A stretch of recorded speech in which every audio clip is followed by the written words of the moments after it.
right, welcome back to my channel. Hi, my name is Blaise Collett. I have been a personal trainer and nutrition coach for the last 11 years, and I'm dedicated to just sharing all the advice that I end up telling people all the time anyways. So I'm hoping I can actually save my voice by doing this YouTube channel, because when people ask me a question, I'll be like, I already talked about this. So here we go. Today, I'm gonna give you 6 reasons why I went from plant-based full-on vegan to animal-based, more carnivore-like eating. This is a video I never thought I would make, because 4 years ago I was a pretty hardcore devout vegan. I had been that way for the last probably year or two before that, and I felt really strongly about my vegan morals and ethics, and don't even get me started on how much I let other people know about these feelings. So how did we get here? Well, I'm going to explain to you 6 reasons why I switched and kind of the process of how that happened, because it's really been a complete 180. I was talking to a friend last night. We went to grab a tea, and she was like, yeah, remember when you first moved here? Because I've been living in the same place for 4 years. And she's like, remember when you first moved here, you were like a vegan who went to yoga all the time? And I'm like, yeah, I hate yoga because it actually is terrible for my body. Now I know that. And I can't think of something worse for my health than being vegan. So the point is that people can change and things can change. So let's get right into it. Number 1, and this is probably the biggest one, energy. I remember being with a friend in Europe while I was still plant-based. And, when you're traveling, you don't really have as much access to the foods that you like and the things that you can fuel yourself with. So I was just eating carbs all the time. I would eat, bread for breakfast because it's Europe, bread and cheese maybe, even though I wasn't full vegan, I guess, at this point, because in Europe it's literally impossible. Anyway, I was just eating dried fruit and bread basically. And I kept feeling like I was going to pass out. And I was telling my friend that I was traveling with, and I was like, dude, I just feel like I'm constantly going to pass out. And we were driving, and I was like, I feel like shit. She's like, why don't you eat some fucking protein? And so I was like, fine. And she finally just railed that into my brain. So she passes me this vegan protein packet, and I just started pouring it into my water and drinking it. And I immediately felt better. So even though it was technically vegan, the point is my energy was so low because I was so protein deficient. Now I eat about a pound of red meat a day, and I have energy all day. My circadian rhythm is so well balanced. I just feel so amazing, and my energy sustains over time. Whereas when I was vegan, it was I would get the glucose spike from the carbs, right? So you eat heavy carbs, you get a spike, and then I would drop off, and then I would spike, and then I would drop off, and then I would spike, and then I would drop off. So the biggest thing that I wanted was more sustained energy, and eating animal-based has given me this. For breakfast, I have 3 eggs and normally a quarter pound of ground beef with some cheese. I can't even believe I'm saying this, because I was literally a carbaholic, and there's nothing wrong with that. It just made me feel like shit. So energy was number 1. I was having to nap a lot, and now I don't really need to nap. I do like to take rest time in the afternoon for 20 to 30 minutes, but it's not like I'm sleeping. I'm just laying down, meditating, whatever it may be. So that's number 1. Number 2 is muscle mass. I was sick of putting in all of this work on my workouts, lifting weights, doing cardio, running, hiking, climbing, and not seeing any result. I constantly felt why is my body not changing? And just by doubling or even tripling, in my case, my protein intake, my muscle mass went up so much higher.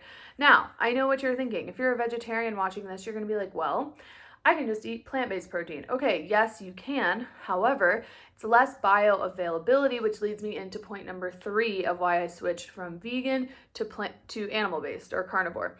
And that's because of bioavailability. So basically, when you eat animal protein, you get 100% of that nutrients. It transfers into your body. That's why you're able to really build lean muscle mass, keep your muscle mass up, and feel amazing, okay?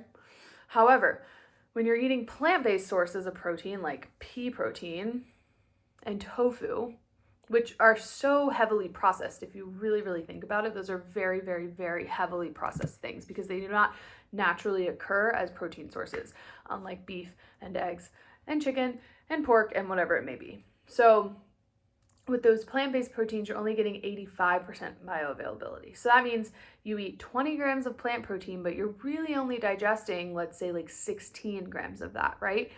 So that was a big one for me because I felt like I just wanted to feel like what I was eating was like actually transferring into my body.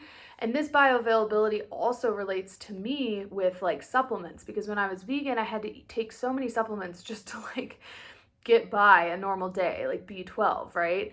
And now I don't really have to take anything. The only thing I take is like I drink collagen every morning, which is powdered like bone protein, which makes me feel amazing.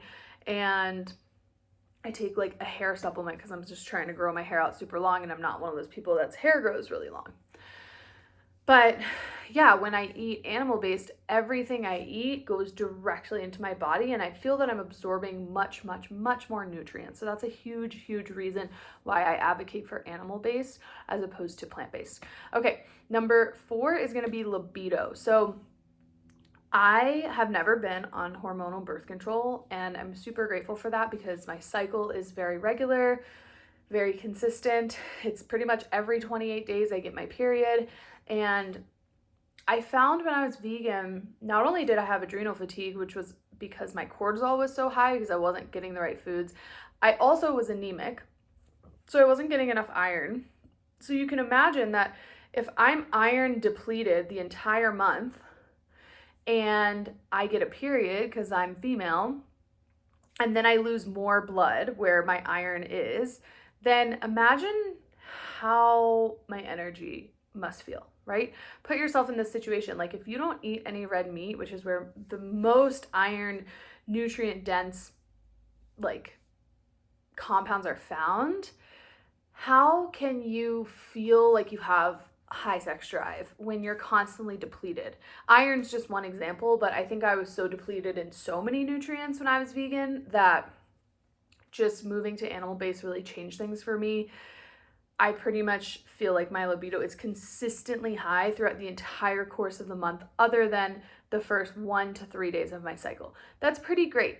26 out of 28 days, I have super high libido, completely natural. This is a huge thing that women struggle with, especially my clients where they just have no sexual desire. They have like no real reason to want to have sex with their partner or to find a sexual partner. And it's honestly sad, and it's so taboo because it's not something that people talk about that much, but having a high libido is a great reflection of your health. So think about if you're depressed, you're probably not wanting to have sex.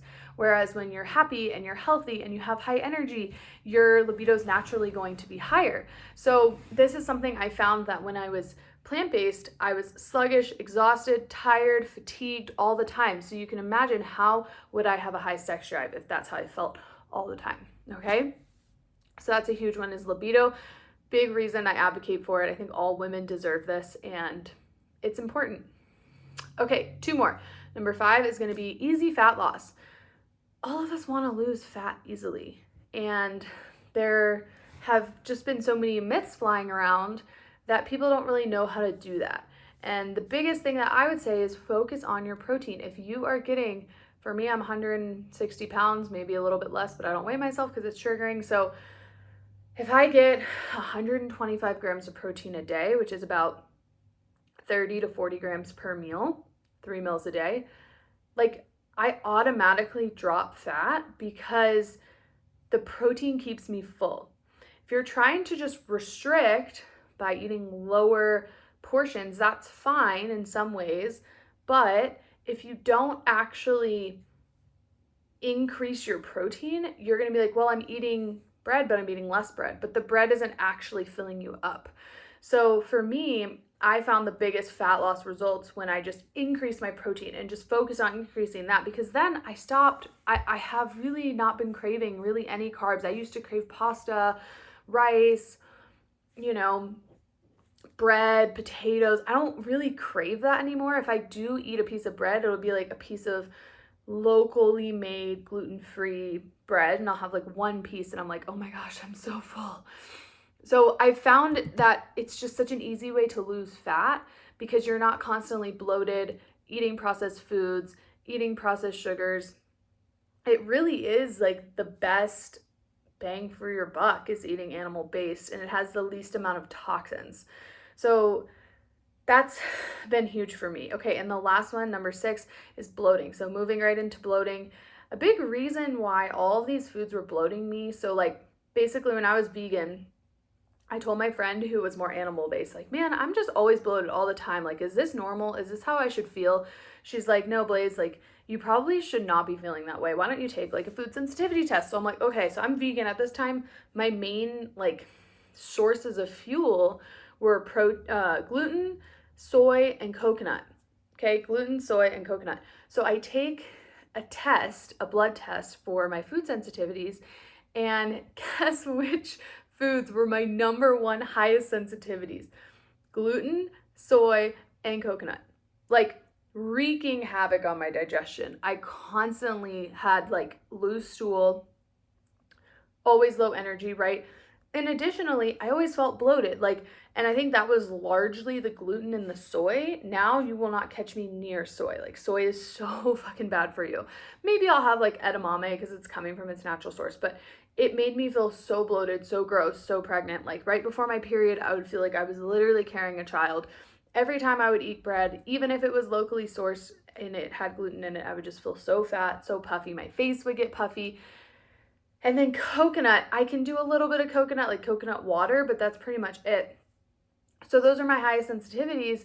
So when I took those out and switched to a more animal-based diet, like my bloating just went away, which was crazy. Like I'm the type of person where like when I gain weight or I feel bloat, it's from my stomach. And so in being animal-based, I have to say this is probably the biggest reason I switched from vegan to animal-based is because I don't get bloated anymore. Like my stomach just naturally feels better all the time. And it's so, so, so amazing. So those are the 6 reasons that I went from vegan to more carnivore animal based. Hopefully this is helpful to you. Hopefully it releases like the dogma around feeling like you have to save the animals or feeling like, which is just not going to happen anyway, because something's gonna die, right? I'll get into that in another video, but like releasing the dogma around thinking that you have to do a certain type of diet just because other people are doing it. Now, this is like something I decided I wanted to do after years of experimenting. Like I even would do paleo, and even paleo didn't feel that good to me because I would eat like chickpeas or beans, and like that stuff also fucked with my stomach.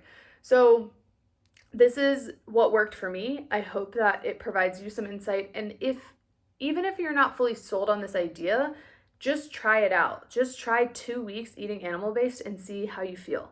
You might like have your entire life changed and drop like 2 or 3 pant sizes and just like feel amazing. So let me know what you think. Please feel free to like and subscribe, and I'll see you on the next one. Bye.